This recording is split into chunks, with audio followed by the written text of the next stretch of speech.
هلا والله فيكم. اليوم حبيت أعمل لكم جولة بالجوال، إنه في ناس قالوا لي يبون جولة بالجوال، فأنا حبيت أحط لكم جولة. وبس في برامج قليلة مو كثير، إنه باقي البرامج بالأيباد حقي هو بصمم فيه. بس يلا راح أعمل لكم مرة ثانية جولة بالأيباد إن شاء الله. خلونا نبدأ الحين الجولة. يلا هاد معرض الصور، هذا الموسيقى، هذه حزمة. خلونا ندخل الحزمة الحين. عند الجوجل واليوتيوب البحث الصوتي زي كذا يعني برامج. وهذا عندي الرسائل، أدخل الوقت.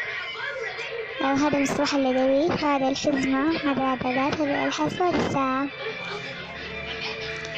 خلونا ندخل الحزمة الحين. وهذه برامج فيها انتم شايفين، هذه الإعدادات، هذا الحاسة، هذه الساعة.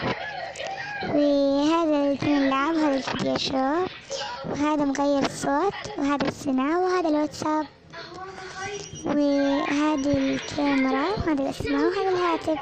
كذا وصلنا لنهاية الحلقة. لا تنسوا اللايك شير سبسكرايب، تضغطوا زر الجرس عشان يوصلكم كل جديد. واللي يتفاعل معي بتفاعل معه، واللي ما يتفاعل ما يتفاعل معه. قريبا راح ننزل فيديو عن ريمز قصادي عن حفل وداعها، ان شاء الله يعجبكم. وبليز بليز بليز لايكات واشتراكات، وشكرا.